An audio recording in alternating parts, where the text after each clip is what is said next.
rise and join us with the pledge. I pledge allegiance to the flag of the United States of America and to the republic for which it stands, one nation, under God, indivisible, with liberty and justice for all.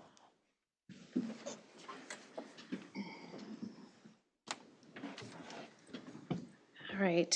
Has council had an opportunity to review the meeting minutes from November 16th?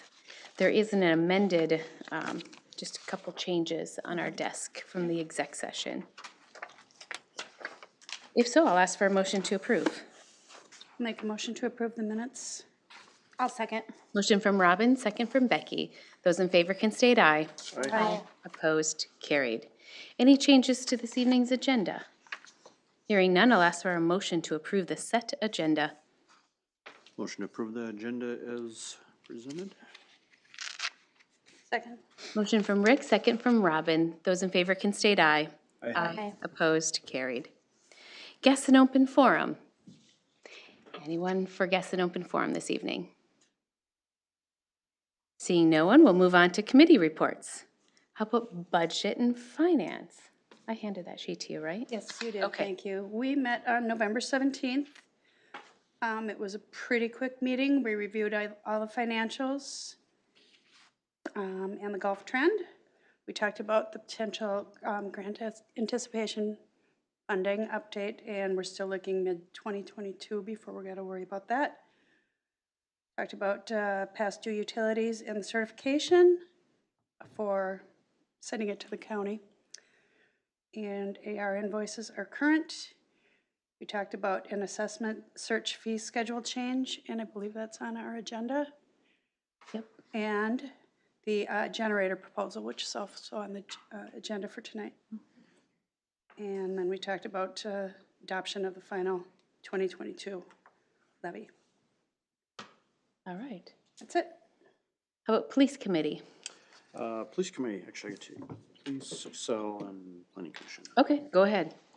All right, so police committee, good news to report. We are fully staffed, which is a big thing in the police world these days. So we talked about the pending hire process we do have a new hire as part of the budget for next year. So we talked about kind of what the process look like that, you know, should that go forward. Calls, we get an update on calls every quarter. So the calls are up from last year, as you would expect. And also, as would be expected, it's mainly due to traffic stops, because traffic stops would have been lower during COVID, and now, of course, they're higher, and that's, you know, that was why they went down last year. That's why they're back up this year. We talked also about the co-responder program. We talked about that a little bit before. That's the mental health worker that is with the county, and then he rotates to different agencies throughout the county, and he's with us several times a week. That program is going really well. Talking about how that's going to go forward in 2022. And post, that's the licensing board for police officers. They are going to be increasing the amount of training. They tell you how much training, of course, but they don't fund it. So we have to fund it. The training focus in 2022, in addition to everything else, is going to be on autism. So if you encounter folks with autism, you know, that are on the spectrum, how to, you know, you might address the situation differently there than, you know, maybe in another situation. So that's what I got for police. Okay. I can move into Excel. Excel is we meet roughly quarterly, and that's a meeting between the school. We have the representative from the school, from the county, from the company, and then representation from the city. And it's pretty much an information share of projects that are going on with each entity that relate to each other, and especially relate to Excel. So if it's a road project that has to deal with Excel, you're in their area. That's typically what we share there. And then I could do planning commission too. Planning commission, we have items 9B through 9E tonight. It's another, those were all at planning commission, including a couple public hearings. We also had some more discussion on the fence code. There was a little bit more, no action items come out of that. It's some more stuff for staff to take back and get some more information on some questions that Planning Commission had. We do have an opening on the Planning Commission. We do have one member that is done at the end of this year, and he's not gonna be seeking another term on the Planning Commission. Yes. So, there is an opening on the Planning Commission, if that is something that, kinda planning, zoning, if that is something you've maybe wanted to get involved at the city level, something maybe not jump in full and be on the council, but something that's kinda light, but still involved with stuff that affects everybody every day. This would be a good spot, so you can apply. You can come here to City Hall and apply. I think you can start the application online, I believe, so. And then we also talked about, we just some discussion on political signs, and just, like what are the difference, you know, some are covered under free speech, some are not, based off of where they are. If they're candidate owned, then they have to be removed by a certain date, but if they're not issued by a candidate, then they're not, and so we just kinda had some discussion on that, and no action or anything, but just discussion. That's what we got. All right.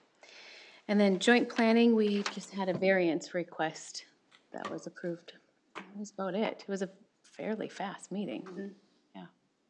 So. All right, public hearings. Certification of grass and weed removal charges with Mr. Euchre. And this is Mike's first time to the podium, so welcome. Welcome. It is. Good evening, Mayor and council members. I'm looking to have the public hearing opened up for the weed ordinances. We actually had 4 properties this year that we are looking to assess. Yes, I'll go ahead and open the public hearing at 5:07 PM. Okay. And then, Mike, how many do we have tonight on our, There's 4 of them, just 4? totaling $800. Okay. All right, so is there anybody in the audience this evening wishing to address the notices for weed removal? Seeing no one, I'm going to ask council to close the public hearing. Make a motion to close public hearing? I'll second. Motion from Rick, second from Becky. Those in favor may state aye. Aye. Aye. Opposed? We are closed at 5:08 PM. And I would ask for a motion and a second to approve resolution 21-103 to adopt assessments for grass mowing to the taxes of 2022. I'll make a motion to approve resolution 21-103. Second. Motion from Rick, second from Robin. Those in favor may state aye. Aye. Opposed? Carried. Thank you very much. You're welcome. See, that wasn't so hard. See? We'll let Rick, or Phil and Chris know you did a great job. All right, board committee and consultant reports. Agreement with GovHR for city administrator recruiting services. Mr. Przinski. Thank you, Mayor, City Council. After some deliberation and Personnel Committee doing at least one interview with GovHR, they would like to move forward with putting them into place to do the recruiting services for a new city administrator. Tracy or Becky, if you have anything that you wanted to cover specifically, I can kind of go through a couple pieces of the contract. So it's been laid out in such a way that I think there were 5 or 6 different services that they're proposing to deliver to the Becker City Council. Let's see. Position assessment is number 1. There's the advertising and recruitment is number 2. Candidate evaluation is number 3. Presentation of recommended candidates to the City Council, number 4. Interview process and some background screening is number 5. And then the appointment of the candidate, which is including contract negotiations. So GovHR, specifically Charlene Stevens, would be the point of contact. Tracy and Becky did a little, about a 35-minute interview with her. So if you guys want to add anything, please feel free to do so. I think I think the company is very capable of doing the search that we are wanting. Charlene was very nice to work with, very astute. She really kind of prepped us onto like what to expect, the process, what she does, what, she looks forward to us, and, what we can bring to the table as far as what we need or want from the next candidate. and the candidate pool, and then she just go ahead and works her way through the process with us, keeping us in the loop at all times, and just very, very impressive, I guess. Agreed. Yeah. I mean, she took more than a half hour to like spend and answer questions and, you know, kind of Absolutely. prep us for what to come, what's in the market, how to best approach that. So that was really good knowledge. Yeah. Good. So I don't really have anything to add. If you have any questions, I'll try to answer those. Otherwise, a motion and a second to approve executing the agreement with GovHR for city administrator recruiting services would be appreciated.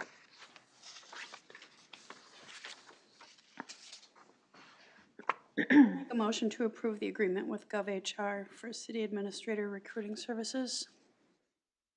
I'll second. Motion from Robin, second from Becky. Any other discussion? Hearing none, those in favor can state aye. Aye. Opposed? Carried. Call for public hearing for Chapter 11 driveway language adjustments with Miss Rowe. This is our most current chapter, Chapter 11. Yes, thank you, Mayor, Council. So, we have been working on the driveway language changes for quite some time now. We have implemented quite a significant chunk of language into the chapter addressing how to park, where to park, because previously our code did not allow for parking of RVs on your property. Chapter 9 did address surfaces on which your vehicles, your cars could be parked. But we went ahead and did an overhaul. We adopted, like I said, quite a bit of language about surfacing, primary driveways, secondary driveways, parking pads, proper surfaces to park on, all contained within an individual's property.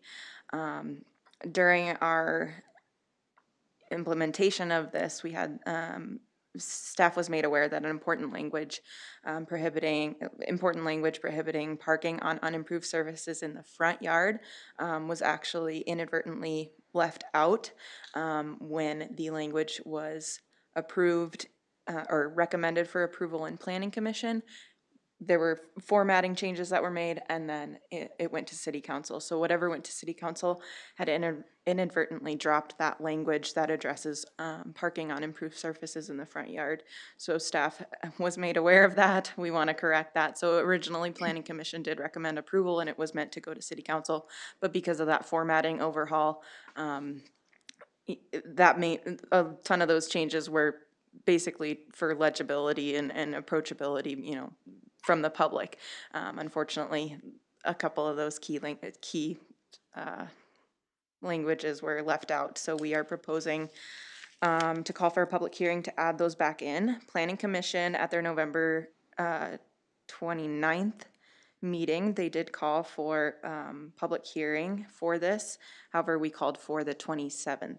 That is actually a holiday. We didn't realize that, so we are asking council for a motion and a second calling for public hearing on the correct date, which would be at Planning Commission on December 20th rather than the 27th. So that is what staff is asking for. If there's any questions, I'd be happy to answer them. All right. I'll make a motion to call for a public hearing on December 20th at the Planning Commission, roughly 6 p.m. to discuss Chapter 11 edits. Second. Motion from Rick, second from Robin. Any other discussion? None? Those in favor can state aye. Aye. Opposed? Carried.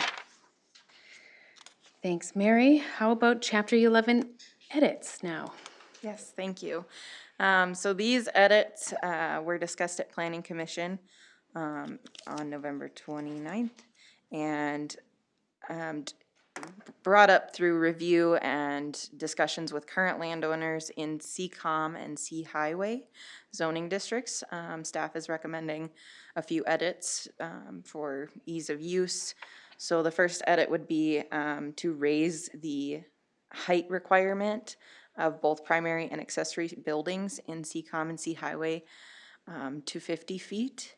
One was 35, one was 40, and we are recommending to raise it to 50 feet. It was discussed at Planning Commission that 50 feet would accommodate the uses that are already allowed a little bit better. You know, make some room for planning if someone were to want to utilize a higher level building. We're making that change, or we're recommending that change to accommodate some taller uses. Staff is also recommending to add the term food processing as an allowed use to the CCOM and C Highway zoning districts. These zoning districts already list uses that are considered food processing. They're very specific, and there's bakeries and supermarkets and things like that. By adding the term food processing, we're just kind of adding a broader term that would better encompass anybody who may come down the line, say maybe it's not a bakery but a delicatessen or something like that. That's not specifically listed currently. Food processing is a term that kind of creates an umbrella that would better address everybody, or any new proposals that we would have. So it's just kind of making it a little bit more friendly to the same common theme there. And by adding this term and making it a little bit broader, we still want to make sure that food uses are are allowed in the proper zoning districts. So we did have the question of, well, can we allow a butcher shop if that's food processing? That's something that our code currently stated is prohibited. So livestock feeding yards, slaughtering of animals, so bringing, animals on the truck and having a all-in-one butcher shop, and stockyards. So our code currently prohibits them in the CCOM and C Highway district, but it does not allow for them anywhere. So by adding food processing, we want to say, yes, you can have a butcher shop. We're just not going to have, stock trailers come on First Street. We want to allow that in the proper zoning district. So we are recommending to add those to the Ag and I Park zoning districts, because those uses are definitely, need to be addressed in the code because we prohibit them in one location already. We want to define them and allow them in the appropriate zoning districts. So if there's any questions for me, I'd be happy to answer them. Otherwise, staff is recommending a motion and a second to approve ordinance 247 second series, as well as a motion and a second to approve the series summary addressing the height, the food processing, and the livestock feeding yards, slaughtering of animals, and stockyards. So those are our three main edits there. We did have a request about the stockyard piece. That wasn't Really? we didn't just think of that. So. I was like, I was intrigued as to why it came about. So are there other permits that have to be gathered before a livestock or any of that can be moved into that zone? There's typically state permits. Okay. Obviously, I believe there's food processing permits that would come from processing a live animal like that, but there are also, I believe I'm not sure which state department does it, but it would be the waste management from the animals if they're maintaining them on site or anything like that. Okay. So we'd be thinking about if they're penning them or anything like that. There would be state permits that are required to address proper management of waste and keeping the animals. Okay, that's good to hear. But we felt it'd be better suited in the industrial park as opposed to Yes, First Street, yeah. Well, encourage, yeah. 305 or something. Yeah, well, encouraging the storefront of, you can absolutely have a storefront butcher shop, on Main Street or First Street, but keeping the stock trailers and maybe the processing off-site into the more appropriate zoning districts, like Rick said, so. Yeah. Okay.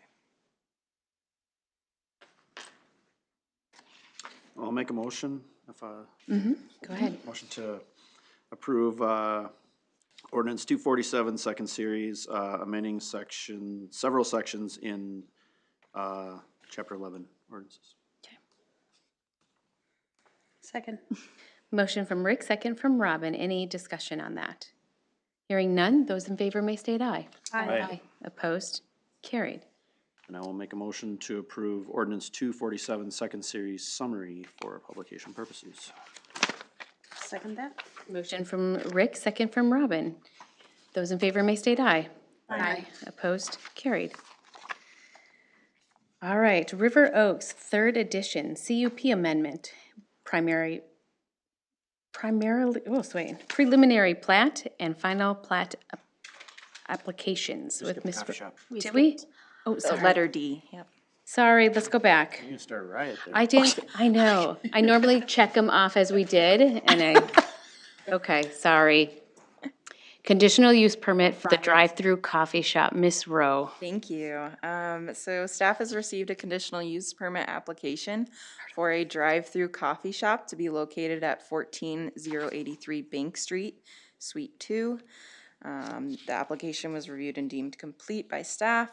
The proposed use of a drive-through is a conditionally permitted use in the CCOM zoning district in which this property is located. So they're proposing a drive-through coffee shop. They are also, the applicant has potential future plans for a bar in the same space. Down the line, they wanted to see how things went, but that is also addressed in this application as kind of the full picture of what the applicant is hoping to do with that space. So the Planning Commission recommended approval. We went over some of the conditions addressing traffic flow, site development, you know, and building renovations. So obviously the city engineer is going to be involved in the placement, the width, the, you know, the radius of the drive-through lane that is proposing to be added, as well as making sure that traffic flows, you're not backing up onto Bank Street or anything like that. So there are conditions in the resolution text that address those, and I'm happy to go over them if anyone has any questions. But we are recommending a motion and a second to approve Resolution 2195 for this drive-through coffee shop and potential future bar. And I know that you've probably handled this in the planning, so I'm sorry to re-ask some of these questions. The drive-through process, does that will fit all within their property and it will not get on any easements that are in the back? Correct. So this property is quite old in terms of what plat it's part of. There aren't any typical drainage and utility easements that we have record of. You know, typically you expect them to go along parallel to the exterior property lines. There aren't any on this because of the fact that it's an older property. And they do have the benefit of a very deep lot. So there is plenty of room. You'll see in Exhibit B, or A and B. A kind of shows the depth of the lot. They're not proposing to go too far out from the rear of the building. So it's been found that it should be sufficient space. The final design width, you know, if you need a passing lane or anything like that, is going to be reviewed by the city engineer and city planners, just to make sure that we're making sure, you know, curb and gutter are installed or proper drainage is maintained on the site. That's a condition that we've added as well. The applicant expects to do this in the spring, so it will come back with planning and the engineer to make sure that, you know, proper site design is followed, as well as, you know, landscaping and making it look nice, so. Yeah. How about car stacking with a drive-through and Bank Street is one of our heavily utilized streets? Is there enough room in case it does back out past their driveway? Yes, so that was discussed at Planning Commission. The current owner of the building was also at Planning Commission along with the applicant. They're both in agreement that there is stacking enough to wrap around the front of the building if needed. Our engineer is satisfied with the actual length of that drive-through lane, as well as adding a little bit extra width for a pass-through if someone were to want to get out of line. But the engineer is happy with that length of that building on the side to accommodate for stacking if needed, as well as adding on the other side if someone were to need to double up. So. We did have, we had this direct discussion with the applicants, you know, cause I'm sure you've probably heard people talk about this last week here, and WJON already had or I think it was WJON already had an article on it, and I've had, oh yeah, and it's been nothing but great, but that was one of the first things I thought of is, okay, if this thing's just gangbusters, Yeah. and so that was discussed with the applicant that, if that does become an issue, what are our alternate plans gonna be? And, if we looked at starting to snake through the lot or else even, going backwards through, cause that would allow for a lot more cars by the time you get over this. So there's different things they're thinking about, and it's kind of one of those, it's a good problem to have type of things, but it was definitely discussed that we can't have, if it's too successful and we got traffic onto Bank Street, something does have to be done. Yeah. Yep, and staff has added those conditions, very specific, as traffic is not allowed to back up onto Bank Street. There is a proof of parking if it is demonstrated that there is a need for additional parking spaces. We've conditioned it that they will be required to add them through our regular proof of parking language, which means that they do have to show that they have space for those parking spaces, additional parking spaces. They don't currently have to pave them until a time is seen in which there's a need. If the city does receive complaints or if we do see the need, then that condition allows us to step in and say, okay, well, you need to revise your site because it's, like Rick said, it's currently too much of a good problem, Yeah. And that was what this this open space back here, we talked about that, Right. that could be expanded if you needed, say, employee parking, you could Sure. put Right. employees back here and that would create 6 or 7 spots or something. And also that they had to, even though the owners, there's a relationship there, but the Snap Fitness, they still have to respect the other business too, and that you can't just, stop up all their Right. spots either, they're a separate business, so.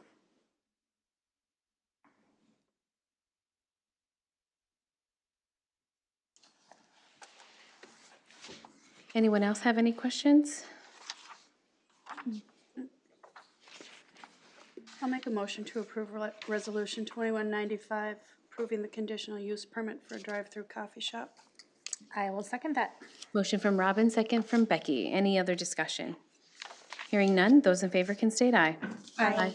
Opposed? Carried. All right, now moving on to River Oaks Estate Third Edition.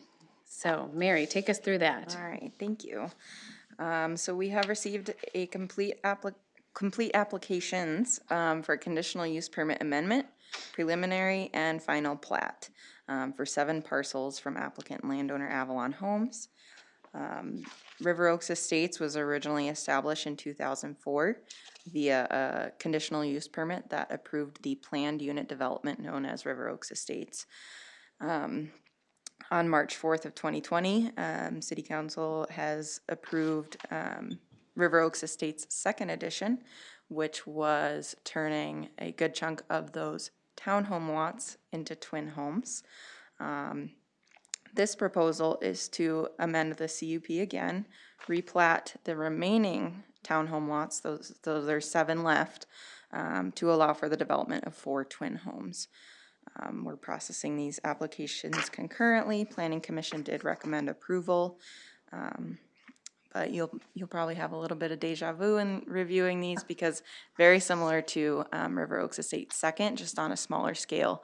It's a different landowner who bought up the remaining 7 parcels, and they're combining them to do 4 twin home units. So it'll look really nice on Kings Lane out there. Everybody having nice twin homes. So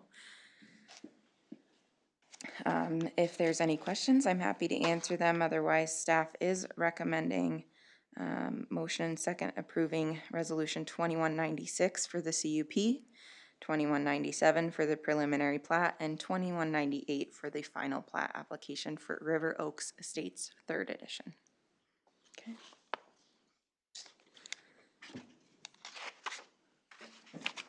Any questions for Mary? If not, I'll make a motion to approve resolution 2196, which would approve the CUP amending original resolution 04-39. Second. motion from Rick, second from Robin. Any discussion on that? Hearing none, those in favor can state aye. Aye. Opposed? Carried. And I'll make a motion to approve resolution 2197, which would be for the preliminary plat application of River Oaks Estates, 3rd edition. I will second that also. Motion from Rick, second from Robin. Any discussion? Hearing none, those in favor may state aye. Aye. Opposed, carried. And I'll make a motion to approve resolution 2198, approving the final plat application of River Oaks Estate, 3rd edition. Second. Motion from Rick, second from Robin. Those in favor can state aye. Aye. Opposed, carried. Thank you, Mary. Thank you. Power service agreement with Diamond Leaf Power. Mr. Ebensteiner. Yes, thank you, Mayor, Council. So the item in front of you tonight, authorization to enter into a power service agreement with Diamond Leaf Power. Did include a couple attachments. There's the initial proposal as well as the power service agreement. A little bit of background.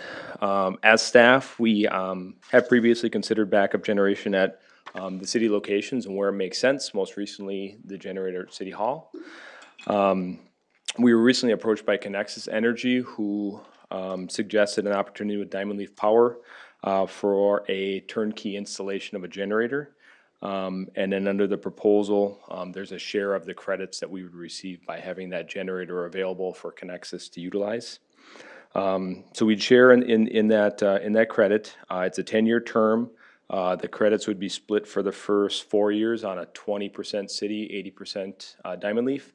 And then the remaining 6 years would be on a 50-50, and then it would be negotiated after that 10-year period.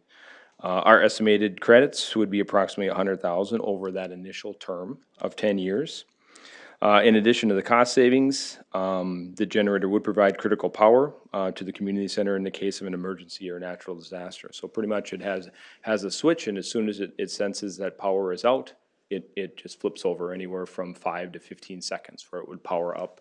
And the generator is large enough to then support the entire community center, which sounds like that's why the community center was identified, because they are a heavy power user. So the generator would be quite larger than the one outside here at City Hall. And then also another unique aspect that I had mentioned, the current generator here at City Hall is on Xcel Energy, and then the community center would be with Connexus. So kind of a combination, redundancy within those power territories. The generators plan to be placed in the southwest corner of the community center, so have a nice opportunity right off of Bradley there, right on that little service road, right in the back where we could connect right in. There would be, based on the code, we would have some kind of screening necessary, either a fence or some natural. I think I'm working closely with Mr. Knutson. Since he has had experience with this before, we would even look at, since it is a higher generator, we look at some natural barriers rather than putting a fence up. But whatever fencing would be put up would be similar to what is at City Hall, at the parks, to really coincide with those. For the most part, the turnkey does include the base pad with some of the barriers, and then any additional pad size as well as our fencing would be some additional costs. So we had just mentioned it could be anywhere from that $4,000 to $6,000 of additional costs depending on how we structured the fencing and pad size. And we would just use general capital funds, considering it is really a general asset to the city and part of more of an emergency operations plan there. And when I wrote this report, there was unseasonably warm weather. It's a little chilly out now. But I think Diamond Leaf would still be looking at moving forward. The vendor they work with would cover the area and heat and get that pad laid out, and they would get the generator ordered and move forward there. So we have previously discussed this at Budget and Finance and got support moving the project forward. Legal has reviewed and suggested just a couple small changes to the power agreement, so they're good on that side. And then on the budgetary side, really turnkey install. They also cover all the maintenance for the generator. Within the proposal, it identifies the city really just pays for the diesel fuel. So it's really our credit less the diesel that it costs to run the generator, and then that's our net. And then if there's any install fees with the fencing. On the credit side, estimated at $5,200 for the first 4 years, and then $13,000 for the remaining 6 years of the initial agreement. And with that, I can answer any questions or would look for a motion and second to support the power service agreement and then allow for the construction of the generator at the community center. So normally when you heat the ground and do that in the winter, that's gonna cost more, that would be a cost. If they wanna do that this winter, Diamond Leaf, they would bear that cost? I believe so, yep. Cause if it tells us we have to pay for it, maybe we wait till spring, but Yep, I think they would have, yeah, an interest. I think they had contacted us a week or two ago and mentioned they had a generator that they had identified. They have access to a few, and they would be looking to move forward if possible.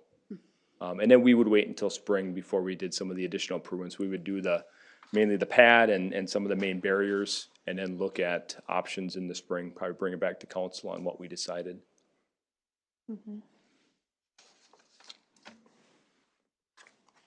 I'll also just mention, we did check some, albeit, references. Diamond Leaf does these agreements with other organizations, so we did contact them, and it sounded like a great process. They gave us a couple examples that we're able to go review at other sites. this is one of those programs that when you see the big Excel stuff that we do and they list how they're gonna do all their power, and one of the things they'll say is demand credits, and you're like, what is that? The state law basically tells the power companies they have to make programs like these and offer them, and so, this is, it always seems like it's a black box, but this is actually what one of those is, so. That's,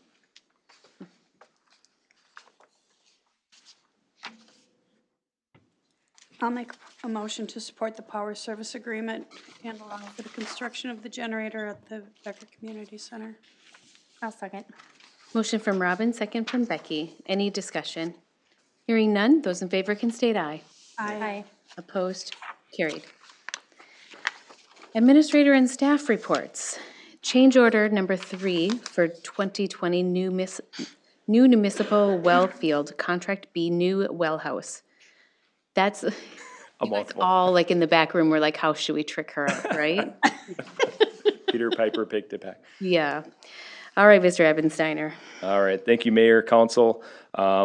Here to present an approval for change order number 3 for the 2020 new municipal well field contract B, new well house.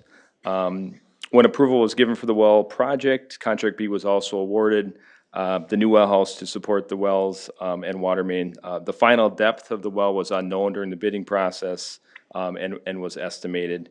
So the actual amount of drop pipe necessary requires an increase in the estimated amounts, and the previous change orders 1 and 2, a change order is warranted to accommodate the additional costs of the pipe. So prior to tonight's meeting, the change order had not been discussed at Public Works Commission. Thus, we wanted to bring it we wanted to keep it off the consent and present it for discussion. So this change order with the additional drop pipe is costed at $2,570.40. We did include a contingency in the original award of $66,800. So we would utilize that additional contingency to pay for this. So good use of that portion of those funds. So with that, would be seeking a motion and second to approve change order 3 for the well field project.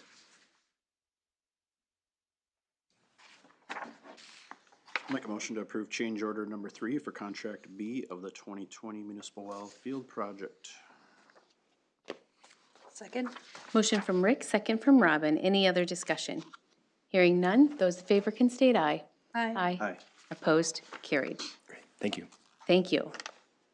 Call for public hearing for consideration of changes to the city fee schedule. Ms. Belize. Good evening, Mayor and Council. So at the end of each year, staff typically brings forth changes to the city's fee schedule for consideration by council.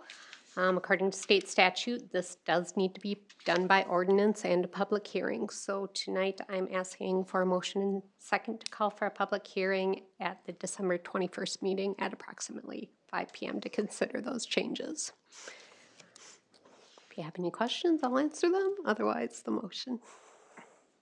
Make a motion to call for a public hearing December 21st, 5 p.m. to discuss city fee schedule changes. I'll second. Motion from Rick, second from Becky. Those in favor can state aye. Aye. Opposed, carried. Thank you. Thank you. Consent agenda, Mr. Przinski. Madam Mayor, City Council consent agenda for December 7th. Item number 1 is a hiring and termination report form from Pebble Creek and the Becker Community Center. Item number 2 is policy for moving existing employees into new positions that's been vetted through Personnel Committee. Item number 3, approval of administrative support specialist, community development job description. Item number 4 is accepting Minnesota OSHA safety grant, and that's resolution 21-94. Item number 5, accepting additional American Rescue Plan funds. That's resolution 21-99 in the amount of $17,166.68. Item number 6 is tobacco license renewals for 2020. Item number 7 is the purchase of a new aluminum trailer. Those quotes are included in the packet. Item number 8, replacement of flail mower for with disc mower. And then item number 2 is a partial pay request number 3 for Northdale Construction. This is on the well 7 transmission water main. Pay request in the amount of $20,280.74, leaving a construction contract amount of $41,447.49. So if you have any questions, I can try to answer those. Otherwise, a motion to adopt the consent agenda for December 7th, 2021 would be appreciated. I'll make a motion to adopt the consent agenda for today, December 7th. Second? Motion from Becky, second from Rick. Those in favor can state aye. Aye. Opposed, carried. Payment of the bills. I'll make a motion to pay the bills. I'll second. Motion from Robin, second from Becky. Those in favor can state aye. Aye. Opposed, carried. Anniversary announcements for the month of December. We have one. Bart Gevins over at the community center is our recreational services, and he's celebrating 3 years already with us. That time flies, right? Yes, so congratulations to him. I will ask council if somebody will make a motion for a recess until 6 o'clock when our Truth in Taxation 2022 budget presentation will take place. I'll make a motion to go into recess until 6 p.m. Second. Motion from Rick, second from Robin. Those in favor can state aye. Aye. We are in recess at 5:43 p.m. We will reconvene at 6. Okay, this is kind of nice. You get to have like a restroom break.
Type of a motion to bring us back into recess, or? No, apparently I just note the time, huh?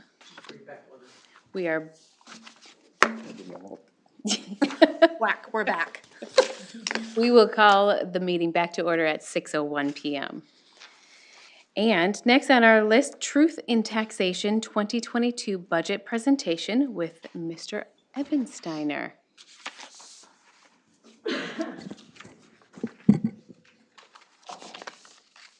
That we have worked very hard on all, what feels like all year, all summer for sure. We've been on a journey. Oops, I'll just redo that.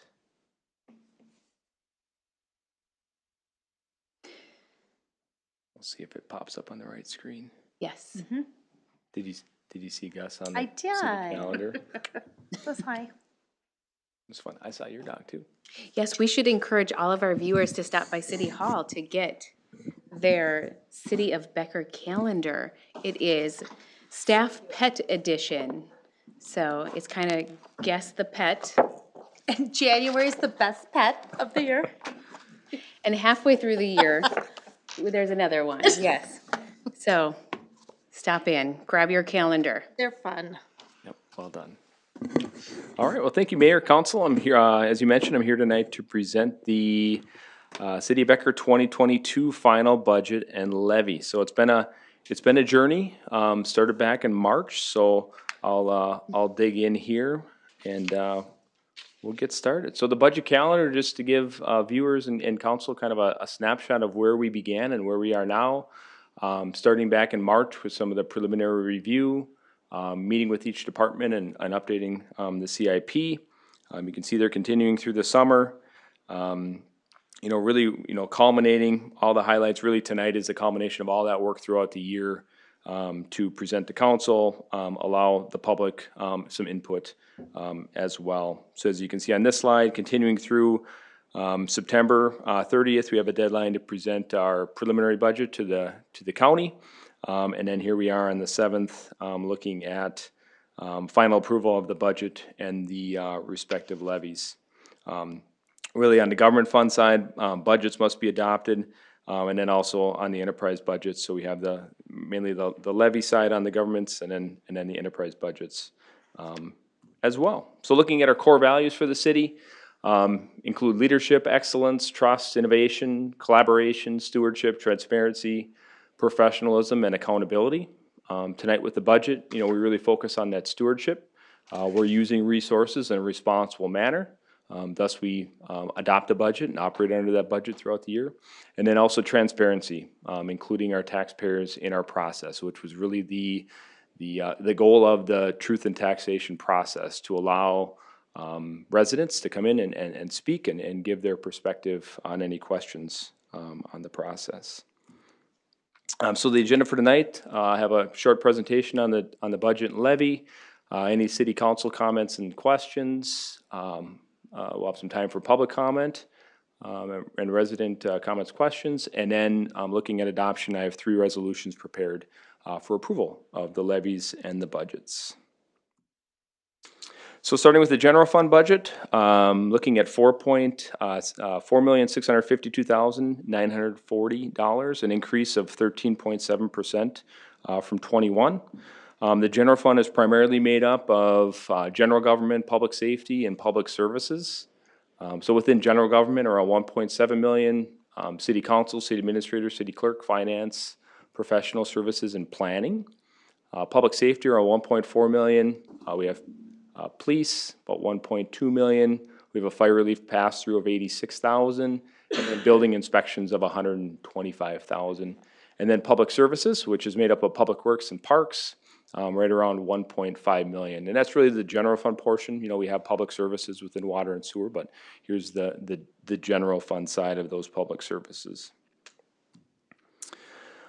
Moving on to our special revenue fund budgets, the community center for 2022, 1.2 million, a decrease of 0.5%. Fire, 543,850, an increase of 4.4%. Economic development, 220,000, an increase of 8.5%.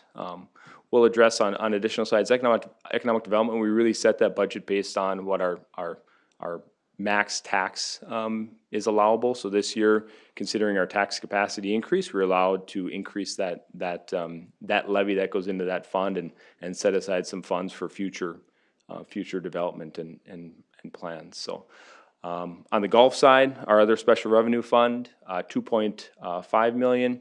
It's an increase of 17.2%. And then a note, which you'll see in additional slides as well, Pebble Creek, as we discussed in prior budget sessions, we are reducing that levy right around 59%, I think from 203,000 down to 85 this year. Debt service funds, a slight increase was 900, right around 911,000 in 21. 971,995 in 2022. This is based right off of the debt schedules and what's necessary to levy. We always levy slightly more, so we're at 105% of our required debt service payments, just to allow a little bit extra. And then this does include our 2021A street reconstruction bonds. And then on the capital levy side, we have an increase from 2,224,335 from 21 up to 2,604,593 for 2022, and we'll have some additional slides which break that out into the separate categories. On the budgeted revenue side, from this chart, you can definitely see taxes make up a large portion of our general fund revenue, right around 4.25 million, and then we also have our other categories: licenses and permits, intergovernmental charges for services, and then some other revenue that comes in. So on an additional image here, you can see really the breakout. Taxes are right around 91% of our total general fund revenue budget. And then licenses and permits, 3%, intergovernmental 3%, charges for services 1%, and then other revenues. So really 9% of revenues are other than taxes within the general fund. On the budgeted expenditure side, general government makes up the largest portion. You know, as a reminder, that's made up of city council, the administrator, clerk, finance, professional services, and planning. This makes up about 37%. Public safety, including police, fire relief, pass-through, and then the building inspections, right around 30%. And then public services, between public works and the park and rec, the 27 and the 6%, so around 33% on the public services side. For expenditures, here's a trend over the prior 5 years. As you can see, general government makes up the largest portion. The item I'll point out here, you definitely see general government goes up a little bit more, with the trend than others. Here we are a service-oriented business, so we have, increase in payroll costs. As well, we had some professional service fees that we had under budgeted predominantly in prior years, so we did adjust those to catch up on what we were more of an actual spend within that. And then on the public safety side, we do have that additional full-time officer that is programmed in for 2022. A breakout of that revolving capital levy that we discussed. So as mentioned, increase from the 2.2 million up to the 2.6 million. And really just the big driver is public works. You can see in there public works and streets increasing from 1.265 up to 1.67. Really reflects the focus on street reconstruction and improvement, and really that drive to maintain that infrastructure. We had issued those bonds that will fund a lot of those street improvement projects over the next couple of years, as well as this levy, kind of a combination of those. And we have taken an approach on the revolving capital side to really fund, taking a 5-year, 10-year, 15-year approach, and then funding that so there is additional resources available. So as we navigate and things change or projects move up, move back, we can really work closely with department heads on what the needs are within the city and have the necessary reserve. So we're not necessarily budgeting for specific projects, but we're funding the program over time. Which is really a best practice that's suggested by kind of the industry and how accounting guidance suggests that you budget for capital needs. Just to identify some of the main projects for 2022, we do have a street refurbishment and reconstruction project Definitely a multi-year project. The 2022 portion's right around 1.5 million. We have a Public Works bucket truck that's replacing a 2006 asset. Public Works building refurbishment. We have some playground equipment improvements in 2022. Park and trail improvements and life extension. Golf course, cart path life extension and irrigation system upgrades. Multiple HVAC units at the community center facility, and a new police squad car. I think Brent had even brought that, the police chief had brought that weeks ago to get that approved and get that ordered, so we can get that in early in 2022. Moving on to the enterprise utility funds. Here on the water side, programming in a 2% rate increase on water usage and base service fee charges. Those will be incorporated into the fee schedule that'll be approved during the public hearing in a couple weeks that Julie had called for tonight. These increases were programmed right in with the 21 rate study. So just following that. And then also on the domestic sewer and industrial sewer side, programmed in a 2% rate increase on the base domestic, and then a 4% increase on tier 2 domestic, in line with the rate study. And also consistent with where we see those fees moving forward. On the water budget, projected revenues, $861,000, an increase of 9.9% over the previous budget. 2022 projected expenses, $1.3 million, increase of 37.1%. The expenses do include depreciation of $340,000 and capital outlay of $490,000. So if you do factor out depreciation, which is nice to wrap your head around, you know, that's a non-cash expense. We do have a net loss of around $119,000. But even with that loss, that is consistent with the cash flow that we did propose during the rate study. The good part of doing our own internal rate study, working with our analysts, we can definitely keep an eye on where we are with that rate study. It's different than having a third party do it and they send us a PDF and we kind of try to monitor it. Like, we can take real-time data, incorporate it into our rate study and see our assumptions were X and this is where we are now with the actual data that's there. The good part is we've been very close with that data as we've pulled in actuals to what our assumptions were. So it just makes us more effective as we're moving forward.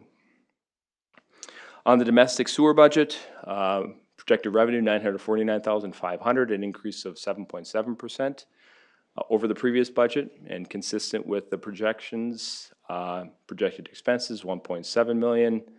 The expenses sewer does have some significant depreciation, $907,000, and then some additional capital of $130,000. So here, excluding depreciation, we actually have net income of $130,000. So that's a good sign on a cash basis. It's good for the fund, as you know, we're funding 100% of that depreciation, plus we're funding a little bit more for future reserves. So that's good to see, and the sewer on the domestic side in line with those cash flow projections in the rate study. On the industrial side, a little bit smaller, but revenues $666,500, a decrease of 0.2%. And then the expenses $978,320, a decrease of 5.8%. Depreciation of $272 and capital outlay of $74. So here a net loss, excluding depreciation of $39,000. Here LPI, as you all know, is really the financial stakeholder with the city on the industrial sewer. So we have reevaluated where their rates are at, what our needs are for this system, and we feel where the rates are at that now, which I think we've kept consistent over the last 3 or 4 years, are sufficient to cover the necessary costs, plus allow for some reserves for unknown circumstances that do pop up. Touch quickly on the utility fund capital projects, which I had denoted in each of the prior slides. On the water side, we have Water Tower 3, the upper interior painting and washing. We have a water comprehensive planning that will be going on, and then some ongoing well exploration. And then both on the domestic sewer and industrial, we have the MAU unit on RDP building, as well as the HVAC on press and headworks buildings, which will be in both. And then we have some ditch aerators on the domestic sewer side. So just kind of a quick snapshot of what capital looks like on the utility side. Moving on to the proposed levies. So a lot of items that we've already touched on. So we've looked at total revenues within a lot of these funds. So this is just the piece that's the levy for each of the funds. So general fund increasing from 3.695 up to 4.194, a 13.5% increase. You know, we are a service-oriented business, so that is, you know, on the wage side, as well as those professional services that were a little bit of a catch-up from prior budget years. EDA, I'll note there, you know, 10.1%, not a large dollar amount, just a hair under, you know, 20,000. But that 215,000 does allow us to almost max out our EDA levy at the statutory max, which allows us to set aside, if we don't use it, it can be used for future projects and future initiatives that are going on within EDA. The Pebble Creek Golf Course, a good one to highlight there, decreased from 203,000 down to 84,285. As Mr. Knutsen's described in prior sessions, you know, we're really looking at what the levy needs are at the golf course and how we can, you know, continue to fund the capital needs outside of the levy. But 84,000 is programmed in for 2022. The debt service levy identified right within our bond docs, so that's just what's necessary, and then the capital levy increasing to the 2.6 million, which, as mentioned, that really funds that revolving capital. So, you know, it's more of funding the plan rather than specific assets year to year. Just a quick snapshot of our bond levies. You know, very consistent over the next 5 years, just a little under $1 million. So not much to note there. And then our existing debt profile. Here you can see we did issue right around 7.2 million of those street reconstruction bonds in 21. I think we had initially programmed in over 8 million, but with the premium that we did receive, we did issue less bonds because we were able to take advantage of where that was at. So we're looking at 2021, a little over 13 million of bonds outstanding in our debt profile. Of that, right around 3.6 million is funded through LPI, which they pay to then service that debt. So there you can see we're paying off, and then as we move forward, we'll strategize on where additional bonding may go in the future. But this is the profile over the next few years. Property values, changes in market values, 20 to 21. Residential, based on what the county had provided, residential on average increased around 10%. Commercial remained flat, primarily related to market changes in COVID. And then they did mention that industrial increased 15%. And then we had gone over this a few times in prior sessions, but the net tax capacity increased at 10%. You know, that's where we had some conservative estimates around that 6%. And then it did come back where that net tax capacity did increase a little more than we had expected, which allowed our tax rate to drop a little from what we had initially programmed in our preliminary budget. Tax capacity explanation. So really tax capacity is calculated by multiplying the property market value by the appropriate class rate. So for residential homestead, the first 500,000 of value at 1%, and the value over 500,000 at 1.25%, and then commercial industrial is the first 150,000 at 1.5%, and value over 150,000 at 2%. And then as a reminder, the utility property valuations are completed by the Minnesota Department of Revenue. So a little bit out of our hands, but we are able, they do have a great virtual site, so we can keep an eye on where those values are as they progress throughout the year, and we can bring the best information that we have to council as we work through the budget process. Looking at a tax capacity trend, you know, here you can see we're trending upwards. Back in 2013, we're at right around 15.2 million, had a small drop in 14, and then we have been slowly increasing with a 10% increase in 2022 up to the 20,513,818. Tax rate projections, 2021, the total tax rate was at 43.593. Proposed for 22 is at 43.744. Overall rate change of 0.3%. And the EDA rate at that 1.048, that would be the statutory max that's allowed. If we would be max, it would be like 215 and change, but we had set it at the 215 during our preliminary. Tax rate percentage trend, Here, this definitely somewhat mirrors the tax capacity. So 2013, we're at 30.332. 2017-18, we were in the 39.7s, and then 2022, increasing that 0.3% up to 43.744. City tax examples. So this gives a snapshot of, these are both with no market value change. So the top in the light blue is residential homestead properties, no value change, factoring in the new tax rate. So in this example, a $200,000 house market value would have a market value exclusion of $19,200, a tax capacity of $1,808, 2021 tax of $769, a 2022 tax of $772 for an increase of $3 or 0.4%. Similar on the commercial side, a property worth $500,000 would have a tax capacity of $8,500, a 2021 tax of $8,851, a 22 tax of $8,869 for an increase of $18 or 0.2%. We also felt it relevant to include, what are those same properties if market values do change? Because that's in reality, we have seen some increasing values this year. So if we took the average, the 10% market value change, as your market value goes up, your homestead exclusion decreases. So a house that was worth $200,000 in 21 is now worth $220,000.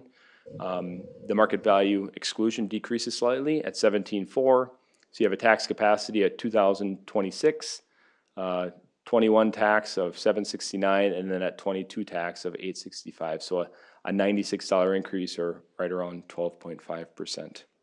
But of the 96, more than 90 of it is gonna be from the increase in the value of your house, not necessarily the city tax portion of it. Yep, yep, absolutely, absolutely. And then on the commercial industrial side, just wanted to show, although industrial went up 15%, commercial stayed fairly flat. Just for illustration purposes, showed what 5% market value increase would do. Really brings up the percentage change right around that 5%. So right in line with the market value change is what increases the tax. So wrap up contact. Here, budget questions may be directed to myself at mebencenter@ci.becker.mn.us. Property value questions may be directed to the county assessor directly at 763-765-4900 or at assessor@co.sherburne.mn.us. And then the Board of Appeal and Equalization meeting is held in April of 22 in Becker City Council chambers for the 23 property valuation. The county assessor will attend the meeting and will address valuation questions in more detail. So with that, I can open it up for any council comments, questions, any resident comment questions. And after that, looking for approval of the 3 resolutions that would be included in the packet. Okay. That was a lot of work we did. Thank you to staff, especially Mark and Lori. I know you pulled a lot of it together. Several meetings. Thank you for your work. Yeah.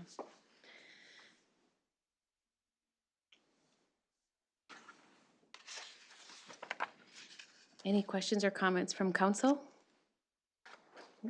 I'll make a motion to adopt resolution 21-100, adopt the final budget and levy for the city of Becker for taxes payable 2022. I will second that. Motion from Rick, second from Robin. All those in favor may state aye. Aye. Opposed? Carried. I'll make a motion to adopt resolution 21-101, adopting the final levy for EDA for city of Becker, taxes payable 2022. Second that. Motion from Rick, second from Robin. Any discussion on that one? Hearing none, those in favor can state aye. Aye. Opposed? Carried. Don't we have another one for? Yep, and you have the last one, enterprise funds. Yeah, there we go. 21-102. I'll make a motion to adopt resolution 21-102 for the final 2022 budget for domestic sewer, water, and industrial sewer. Second. Motion from Rick, second from Robin. Any discussion? Hearing none, those in favor can state aye. Aye. Opposed, carried. Thank you. Thank you. Does council have anything else for the betterment of Becker? No? I'll ask for a motion to adjourn. So moved. Second. Motion to adjourn. Those in favor may state aye. Aye. We are adjourned at 6:26 PM. Wow, almost a half hour. Nice stuff. Your last meeting. That's your last, I know, I thought about saying something like this is your last meeting, but I wanted to save it for exec Last session where we here, can have like anyways. comments and. Yeah.